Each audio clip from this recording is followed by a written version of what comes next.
Had you heard of OnlyFans? The partially dressed body of a woman was found. When police found the body of a Marilyn Monroe lookalike named Kat West. If one of her internet fans could have killed her.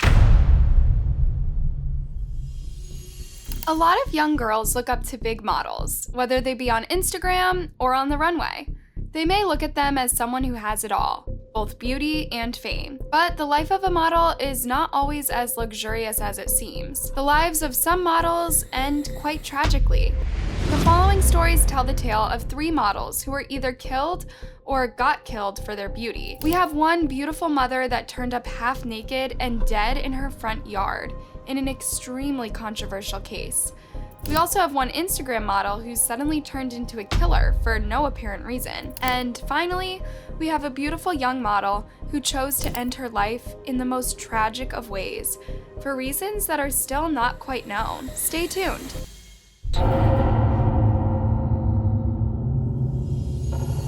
In 2018, police found the body of a Marilyn Monroe lookalike, Kat West, who posted suggestive photos on OnlyFans. They wondered if an obsessed fan had killed her. She was a beautiful blonde woman with a sweet, bubbly personality. She really idolized Marilyn Monroe and tried her best to emulate her look.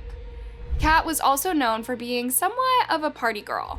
She loved to throw parties, have some drinks, and just let loose. Despite appearing to have it all on the outside and being literally bursting with joy, Kat was secretly struggling with depression, which she was seeking treatment for. Still, she found herself stumbling through life at times, not really knowing what direction she was going in. Everything changed for her in 2004 when she was at a Super Bowl party and ended up meeting a man named Jeff West. Jeff was different from the men she'd dated before. He was kind and made her feel relaxed. He was also a veteran, and Kat developed a crush quite quickly. Kat's friends were a little bit skeptical about the relationship. Just looking at appearances alone, Kat looked to be far out of Jeff's league, in their opinion.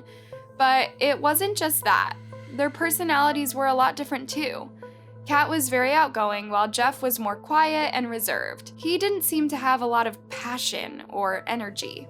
I know opposites attract, but I was like, that guy pulled that girl? Nevertheless, the two were completely head over heels in love with each other. The pair had only been dating for less than a year when they decided to get married. They ended up moving to Alabama, where Jeff got a job as a security guard at a local college. They welcomed a daughter together named Logan, and Kat became a stay-at-home mom.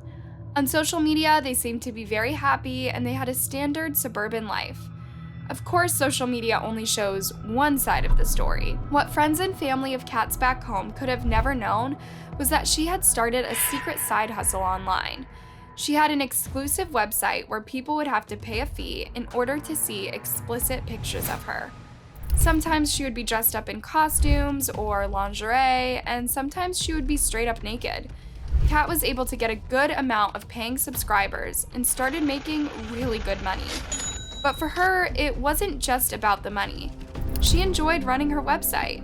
She liked the attention and the empowerment it gave her. Kat didn't hide her side hustle from her husband. Jeff knew and was surprisingly supportive of his wife, despite knowing that other men were seeing her naked and all that entailed. He even would help her run the website by being her photographer. Eventually, the website OnlyFans was starting to become popular. It was a service similar to what Kat was already doing, but on a larger platform. It offered the ability to make more money.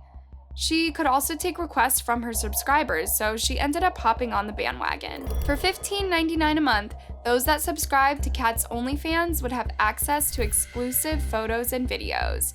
Even though she would speak with men through the site, Jeff wasn't jealous nor angry. He had complete trust in his wife, and they were a very strong couple. On January 12th of 2018, Jeff and Kat decided to go out for a date night, just the two of them. They dropped their daughter off with her grandparents so they could have some alone time. They got all dressed up and went to a fancy restaurant. On the way home, they decided to stop at a liquor store and pick up a bottle of absinthe. They were caught on the surveillance camera looking happy and flirty. The pair made one more stop to pick up some energy drinks before heading home. At first, everything starts out smoothly. They're drinking, having fun, taking pictures for her website, but eventually, trouble arises. Jeff felt like Kat was spending too much time on her phone, and he started to get angry. They ended up getting into a heated argument. Eventually, Jeff ends up taking the phone and throwing it out the front door before heading upstairs to go to bed. Kat runs outside to retrieve her phone, leaving the front door open behind her. The night passes, and eventually the next morning, a teenager who lived nearby the couple is walking by their house and notices something. It's what appears to be a body laying face down in the front lawn. The teenager races to get her mother, and they both return to the body after calling 911. They quickly determine that it's Kat West, wearing nothing but underwear. She's very cold, nearly frozen, and unfortunately, she was dead. So how could this have happened? That's the question that everyone wants to know the answer to. At first, it appears that Kat drank too much and may have hit her head outside. There's a bottle of liquor next to her, along with a cell phone. But upon closer inspection, the police notice that there are two different pools of blood, one of them located across the street. This implied that the body was moved, and something even darker could have happened to her. Kat's body is taken away for an autopsy, and it is soon determined that she suffered blunt force trauma to the head. She had a major gash on her head and had lost a lot of blood. On top of that, her blood alcohol limit was more than 3 times the legal limit. She had certainly been heavily intoxicated, but her wounds were far too serious to have been sustained from a fall, so what really happened? Police take the bottle found next to Kat's body, and they send it away for testing to see if it could have been used as some sort of weapon against her. Sure enough, they find dried blood on the bottom of it, and they determine that it was likely slammed against her head by someone. Naturally, Jeff is the first person that the police take in for questioning. He spends 6 hours at the police station and is perfectly willing to answer questions that they have for him. He tells them about how he went to bed at around 10:30 the night before and didn't wake up until the next morning when he heard his dogs barking because the police had arrived. It wasn't until then that he realized that Kat was not in bed next to him, and he began to walk around the house looking for her. He claimed that it wasn't until he walked outside and spoke to the police that he found out that his wife was dead. But some things weren't adding up. The teenager who found Kat's body told the police that she saw Jeff pacing around inside of the house when she first arrived in their yard and called 911. So he was awake before the police arrived, but that's not all. Police were also starting to get a weird vibe about Jeff. For one thing, he lit a cigarette when he first came outside to see what was going on with all the police in his yard, which is not something that most husbands would do in that sort of situation. On top of that, when he was informed that Kat was dead, he showed no emotion. He was completely calm and didn't even seem sad. Nor did he ask any questions about what happened to Kat. Naturally, this makes him look pretty suspicious. Everybody grieves in a different way. That was something I kept telling myself. The police look over Jeff's body for any injuries, and they do find a scratch on his arm. They don't know if this could have been a scratch that he got while in a possible scuffle with Kat, or if it's just an old injury from something else. Jeff ends up telling the police all about the online hustle Kat was running. That's when they start to think that it wasn't Jeff who did this to her, but possibly one of her subscribers. Maybe someone that was stalking her that she didn't even know in real life. We were concerned that, do we have somebody out there that's actually killing people? So they confiscate Kat's phone and begin searching through it. What they find is very interesting. There are text exchanges from the weeks leading up to Kat's murder that seem to suggest that things weren't as perfect in their relationship as they were portrayed to others. One text message sent from Kat to Jeff read, "I know you're scared to tell me you don't want to be with me, but it's only hurting me more by lying. We have to tell each other the truth, even if it hurts. If you don't want me, say it." Jeff replies saying, "I want you, sexy mama. Me and you for life." There are other messages from Kat that also suggest that if Jeff doesn't want to be with her, she'll find someone else who does. Maybe Jeff cared a little more about the side hustle than he let on. Police talk to friends of the couple who say that Kat was known to get a little bit loud and rowdy when she drank. She was known for picking fights with Jeff when she got like this, but they never had seen him do anything to retaliate, not even raise his voice. Was he truly capable of murder? Both Jeff and Kat had the Health app on their phone, which tracks their different movements. Police are able to look at the app and see exactly when Kat stopped moving on the night that she went missing. It was around 10:54 p.m., but it's Jeff's app that showed the most interesting results. He did not go to bed around 10:30 p.m. as he had told the police. The app showed him moving around far past 11 p.m. and even between 5:12 and 5:22. It's clear that there's a lot more to the story than he is telling the police. Things aren't looking good for him, and when police find his fingerprints on the bottle that they believed was used to kill Kat, he is eventually arrested and charged with her murder. He pleads not guilty, and his bail is set at a whopping $500,000. Meanwhile, the news picks up the story. The partially dressed body of a woman was found outside of her home in an Alabama suburb.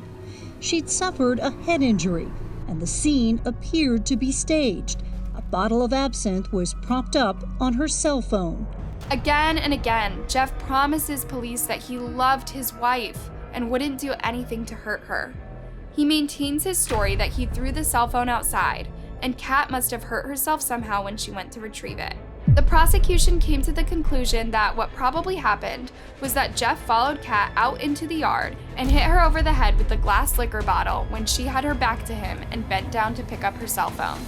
But Jeff's defense said that they didn't have any true, concrete proof that he killed Kat, or that a murder even took place. There wasn't any hair or brain matter on the bottle, which is what you would expect from the bottle being hit forcefully enough to kill Kat. On top of that, the bottle wasn't even broken, except for a little chip that could have been caused by anything. And finally, the fact that there were Jeff's fingerprints on the bottle didn't necessarily mean anything, because he had been drinking the alcohol along with Kat. There were more signs that pointed Jeff's potential innocence as well. No blood or any signs of Kat's blood DNA were found on him or his clothes. And as towards his apparent lack of emotion upon hearing about his wife's death, you have to consider that he had a background as a soldier. He knew how to keep his emotions under control while around other people. And in fact, his mother would later testify that when he was with her and had the time to reflect upon Kat's death, he had broken down and cried. So it wasn't as if he was devoid of emotions. It would take a lot more to actually prove that he killed his wife. One thing that is interesting about Kat's autopsy was that it was determined that besides the blunt force trauma to her head, the only new apparent injury found on her body was on her toe. This is important because it could suggest that because she was so drunk that she stubbed her toe and fell, and that's how her head injury had happened. And then more interesting evidence would be contributed to this case when police realized that Kat and Jeff had a security system at their house that tracked every time the door opened and closed. When they looked back at the night that Kat died, they saw that the door opened once at 10:53 p.m. and then closed just 10 seconds later. But at around 1:51 a.m., it opened again, this time remaining open for over 2 hours before finally closing. These times don't match up with the movement tracked on Jeff's phone, but that doesn't necessarily mean anything because he might not have had his phone on him the entire night. He could have been busy with something else, such as trying to stage a murder scene. The prosecution pointed out that Jeff liked photography. He would help direct and pose his wife's photos for her website to look a certain way. Could he have also posed her body to look like she died as an accident? The prosecution also believes that Jeff, who was intoxicated at that time, simply had enough of dealing with Kat, and that all of the rage inside of him simply bubbled over that night, causing him to explode. The problem they had was that they still didn't have any concrete proof, and Kat's own mother didn't even believe that Jeff did it. She went on record saying that she believed that Jeff was a good guy who would never hurt Kat. She also said that she knew her daughter struggled with an alcohol problem for a long time, and that it made her extra clumsy. She believed that she could have easily stumbled and fallen. Kat would also do crazy things when she was drunk. She would run away from the group and later be found passed out in strange places, like on a trampoline or near an electrical box. She was also a free spirit and was known to go out with little clothing on. It wasn't strange that she was found only wearing underwear. The prosecution doesn't have much of a case against Jeff. They head to trial knowing that there's a good chance that they'll lose the case and Jeff will go free. So they decide to try something else. They give the jury the option that instead of charging him for murder, they can charge him with reckless manslaughter. They did this only because they thought it would give them a better shot at winning the case. On November 20th of 2020, a verdict was reached in the case. Jeff is found to be guilty. Guilty. A Shelby County man is facing prison time after a jury convicted him of killing his own wife. The prosecution was relieved. Well, first off, we're pleased. We're pleased to have brought justice in this case. Jeff was ultimately sentenced to 16 years behind bars, where he remains today.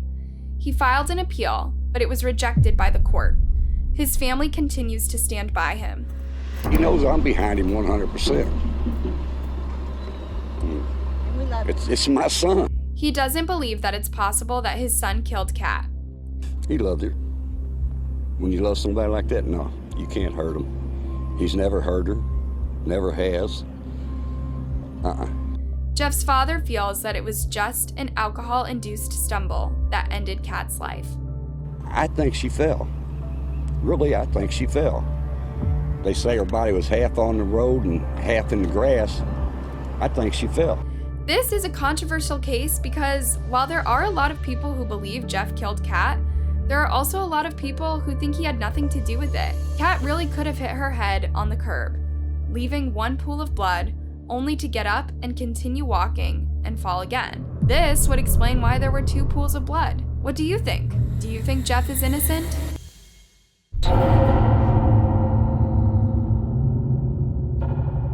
Anna Leikovic dreamed of being an Instagram model. She wanted the luxurious lifestyle and everything that came with it. She's a 21-year-old woman from a country called Moldova. If you looked at her since-deleted Instagram account, you would think her life was pretty much just like any other Instagram influencers out there. She was securing sponsors and making good money, just like she had always wanted.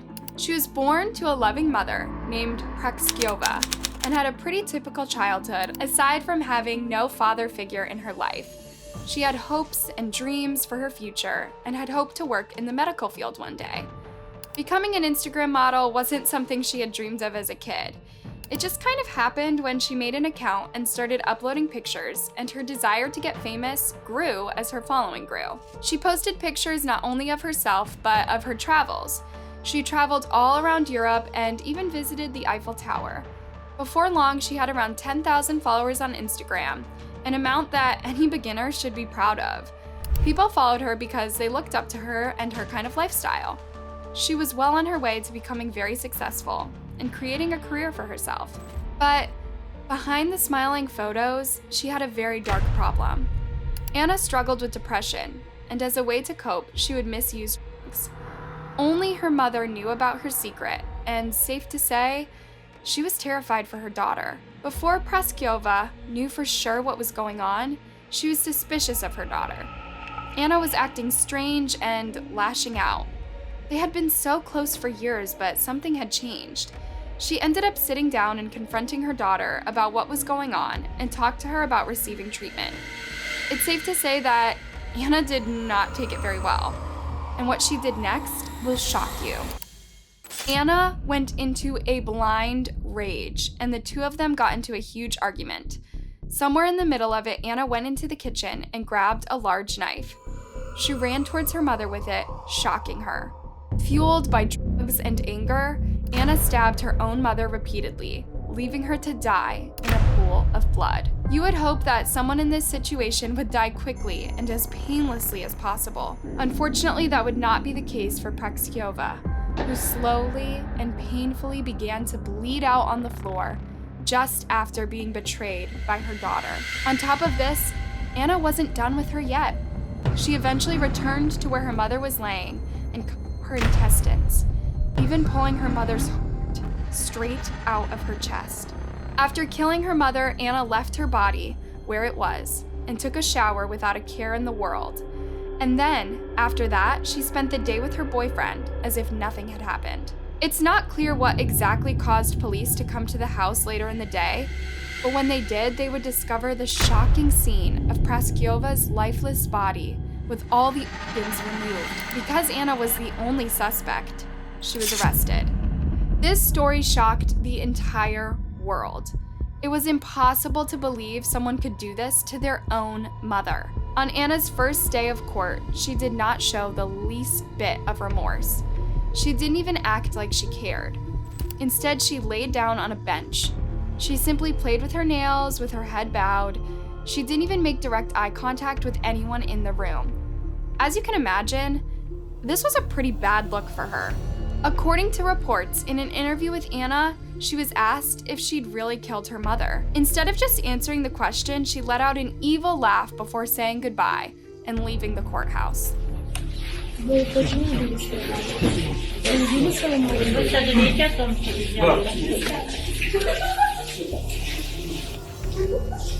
It's not clear whether she was under the influence of drugs or is truly just an insane person. All of her family members claimed that Anna and her mother had always been close and that she had never been violent before. They were completely shocked to hear about this horrific crime. While this crime was committed back in 2020, she has not yet been sentenced. Instead, she remains in a mental institution where she will stay until it is determined if she is sane enough to stand trial. What sort of sentence do you believe Anna deserves?